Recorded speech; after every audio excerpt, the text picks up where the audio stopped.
ሐማስ ትጥቅ እፈታለሁ ብሏል። ምን ማለት ነው? ደረጃ በደረጃ የጦር መሳሪያዎችን አስረክባለሁ። ይሄን ደግሞ ሊያደርግ የሚችለው ዶናልድ ትራምፕ ባቋቋሙት በጋዛ ቦርድ ኦፍ ፒስ ወይም ደግሞ የሰላም ቦርድ በሚባለው ነው። እነዚህን ጉዳዮች እንመለከታለን። ሁለተኛው ዶናልድ ትራምፕ ለዘለንስኪ የፓትሪዮት ሚሳይል ወይም ደግሞ የአየር መከላከያ ስርዓትን እንዲያጠናክሩ ፈቅደውላቸው ነበር ከ3 ቀን በፊት። ዛሬ ደግሞ አይ ዶንት ቲንክ ሶ ብለዋለኝ። ዚስ ኢዝ ዶናልድ ትራምፕስ ማይንድ። የዶናልድ ትራምፕ እንግዲህ አእምሮ ይሄ ነው፣ ዊሽ ዋሽ ነው፣ አይጨበጥም። ወይም ደግሞ የገበታ ውሃ ናቸው። ትናንት የተናገሩትን ዛሬ ምንም ችግር የለባቸው። እንደውም አንዴ ካሮሊን ሌቪት የዋይት ሃውስ ሴክሬታሪዋ ከዶናልድ ትራምፕ ጋር መስራት እጅግ በጣም አስቸጋሪ ነው፣ ማታ የተናገሩትን ጠዋት ሊሽሩት ይችላሉ እና ከሰውየው ጋር መስራት ትንሽ ቻሌንጅ ያለው ብለው ነበር። አሁንም እንዲህ ናቸው በብዛት ሰውየው። ለምንድነው ይሄ ጦርነት በተለይ ደግሞ ከ2023 አንስቶ እስካሁን ድረስ ፍልስጤምና እስራኤል ከፍተኛ የሆነ ደም መፋሰስ ውስጥ የገቡት? ያው ሁላችንም እንደምናውቀው ነው። እንግዲህ ኬዙ ጥቅምት 7 2023 ላይ ነው። እንግዲህ በኮንሰርት ላይ በኖቫ ሚውዚክ ኮንሰርት ላይ ሪማ አካባቢ የነበሩትን ታዳሚዎች ወደ 1200 የሚሆኑትን ከገደለ በኋላ 251ን አግቶ በመውሰድ ከዛ በኋላ እስራኤል ያጸፋ ምላሽ በመስጠት ለአሁን ላለው ለመካከለኛው ምስራቅ ፖለቲካና ለዓለም ሸክም የሚሆን ጦርነት መወለዱ የሚታወስ ነው። ሌላው በዚህ ኢን ዘ ቢጊኒንግ ሐማስ ይሄን ጦርነት ወይም ደግሞ ይሄንን ቦርደር ወደ እስራኤል እየጣሰ እያለ አይዲኤፍ ወይም የመከላከያ እንትና ሞሳድ እና ሽምቤት ምናምን መረጃ የላቸው ማለት አይቻልም። ጦርነቱ ልክ ቅዳሜ ወር ደግሞ እሁድ ወይ ደግሞ ሰኞ ሊጀመር አካባቢ ከመጀመሪያው በፊት በእስራኤል ውስጥ ከፍተኛ የሆኑ የአክሲዮን ገበያዎች እየናሩ ነበር። አዳዲስ ጭምጭምታዎች ተሰምተው ነበር። ግን ጦርነቱ እንዲጀመር ተፈልጓል ማለት ነው።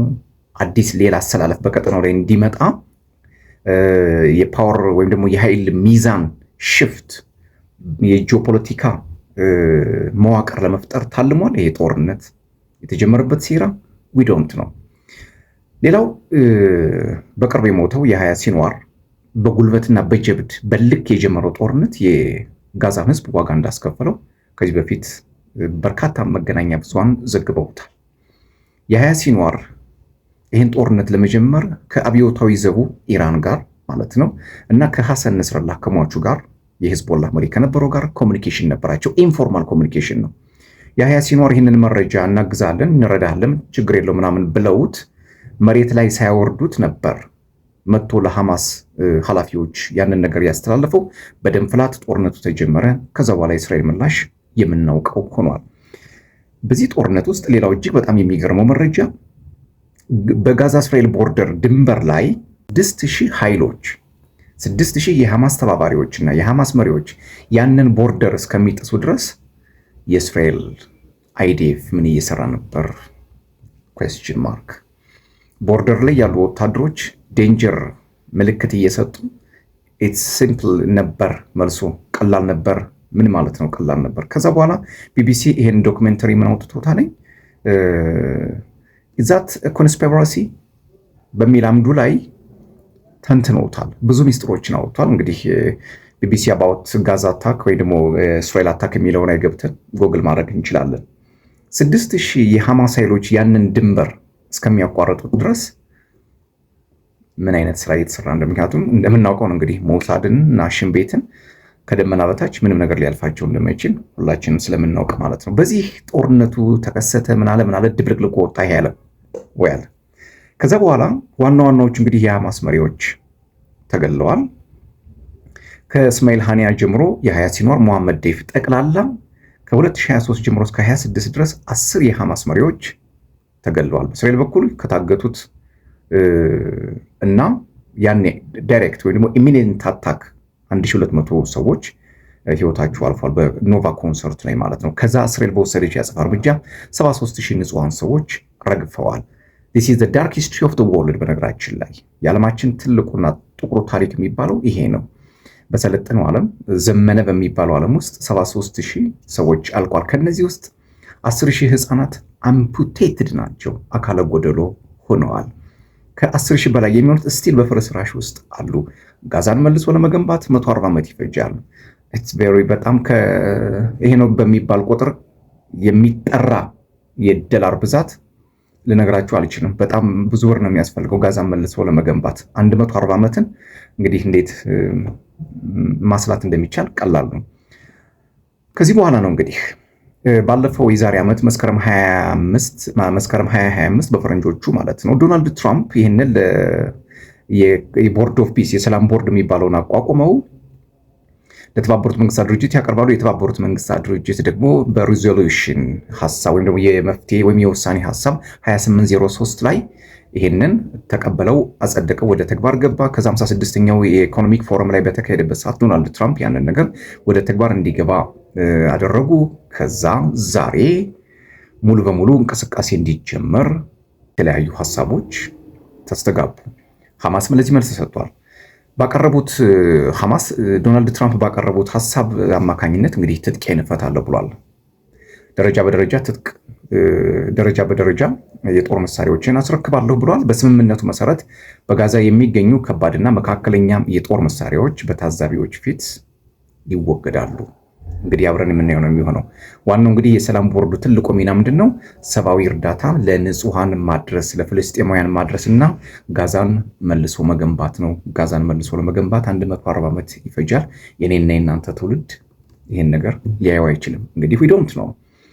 ይሄ ሁሉ ህዝብ ሲያልቅ ግን አረብ ሊግ የት ነበር ብሎ መጠየቅም ያስፈልጋል።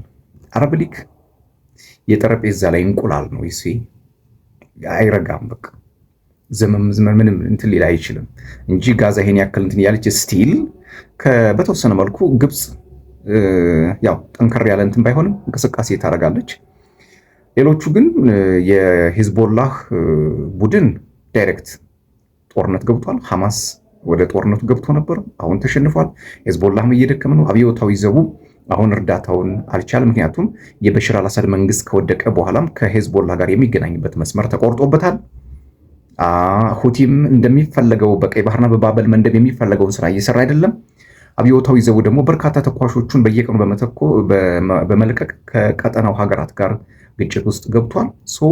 የኢራን ፖለቲካ የሐማስን ፖለቲካ መውደቅ፣ የኢራን ፖለቲካ መውደቅ የሐማስ ፖለቲካ መውደቅ ነው። የሐማስ መውደቅ የሂዝቦላህም የሁቲም እንዲሁም ደግሞ በኢራቅ የሚገኙ ኢራን የምትረዳቸው የሚሊሻዎች መውደቅ ነው። ከዚህ በኋላ ደግሞ ሰብሴክትስ የሚባሉት አልሻባብ፣ ቦኮ ሃራም፣ አይኤስኤስ፣ ሙስሊም ብራዘርሁድ ምናምን እነዚህ በሙሉ እየደከሙ መምጣታቸው አይቀርም። ግን ሌላ የፖለቲካል ሽፍት ሲመጣ ደግሞ እነዚህ ፕሮክሲስ ተመልሰው መነሳታቸው ደግሞ አይቀርም። ግን የኢራን መነሳት እነዚህን አካላት አብሮ እንዲያንሰራሩ ያደርጋቸዋል። ፓወር ኦፍ ሬዚስታንስ እንዲኖራቸው ያደርጋል። ምክንያቱም በኢራን አጠራር አክሲስ ኦፍ ሬዚስታንስ ናቸው፣ ረዳት ኃይሎች ናቸው፣ ወይም ደግሞ ሪንግ ኦፍ ፋየርስ ናቸው፣ የእሳት ቀለበቶች ናቸው።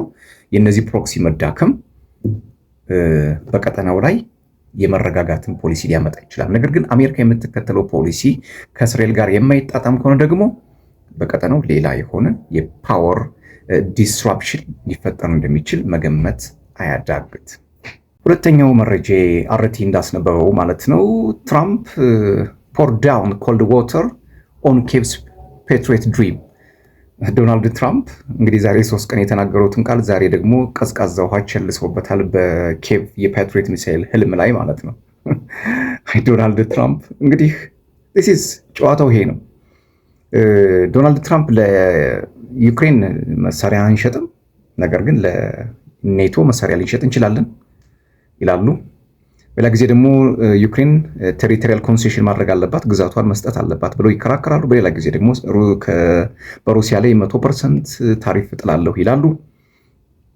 የዋሽንግተንና የሞስኮን ፖለቲካ ላለማበላሸት ይመስላል አሁን እንደገና ተመልሰው ይህችን ሀሳብ የቀየሯት። ምክንያቱም ክሬምሊናውያን ትናንት ማስጠንቀቂያ ሰጥተው ነበር። የክሬምሊን ባለስልጣናት እንግዲህ ከዚህ በኋላ ዩክሬንን ድል ካላደረግን ሰላም አናገኝም ብለዋል። አዲስ ዘመቻ እንደሚከፍቱ ምንም ጥርጥር የለውም። የቀድሞው የሩሲያ ፕሬዚዳንትና የአሁኑ የስቴት ዱማ ወይም ደግሞ የፓርላማው የደህንነት ኃላፊ የሆኑት ዲሚትሪ ሜድቬዴቭ ከዚህ በኋላ ጦርነቱን በሙሉ ኃይል መጨረስ አለብን ብለዋል። ምክንያቱም ዩክሬን የመጨረሻውን ክንድ እስካልቀመሰች ድረስ እኛ በሰላም አንተኛም ነው። ምክንያቱም በዩክሬን በኩል አውሮፓውያን እየወጉን ነው ብለዋል። ኔቶ እንደምታውቁት በአርክቲክ ሴንትራይ እና በኢስተርን ፍላንክ በምስራቅ በኩል በሮማኒያ በመምጣት በሩሲያ ላይ ዘመቻ ለመክፈት ያስባል። ነገር ግን ይሄ በጣም ትልቅ ፖለቲካዊ ውድቀት ሊሆንበት ስለሚችል ያለው አማራጭ ዩክሬንን በመመገብ ወደ ሩሲያ ጠበንጃውን መወርወር ነው ዓላማ ያደረገው። ለዛም ይመስላል በርካታ የሩሲያ ጀኔራሎች እየታደኑ በዩክሬን ሲገደሉ የነበሩት። ሌላው ደግሞ አሁን በመሰረተ ልማቶቿ በተለይ ደግሞ የነዳጅ አቅርቦት ላይ በጣም ጥቃት እየደረሰባት ነው ሩሲያ። ለዚህም ደግሞ የበቀል ምላሽ ትናንትና ሰጥታለች። በድሮን ፋብሪካዎች ላይ በርካታ ድሮኖችን አስወንጭፋለች ሩሲያ ማለት ነው። ጦርነቱ አሁን እየተባባሰ መቀጠሉ ምንም ጥርጥር የለውም፣ አይቀርም። የግሎባል ክራይሲስ ወይም ደግሞ የዓለም የፖለቲካ ሁኔታ በዚህ መልክ ቀጥሏል። በምስራቅ አውሮፓና በመካከለኛው ምስራቅ ያለው ጦርነት የዓለምን የፖለቲካ ሚዛን ምን ያክል እያንገዳገደውና ወደ ህንፍሽፍሽነት እየመራው እንደሆነ መመልከት ይቻላል። አዲሱ ቻናላችን ቶማይ ሚዲያን ሰብስክራይብ፣ ላይክ፣ ሼር፣ ኮሜንት እያደረጋችሁ ቤተሰብ እንድትሆኑ የአክብሮት ግብዣዬ ነው። ሰላም።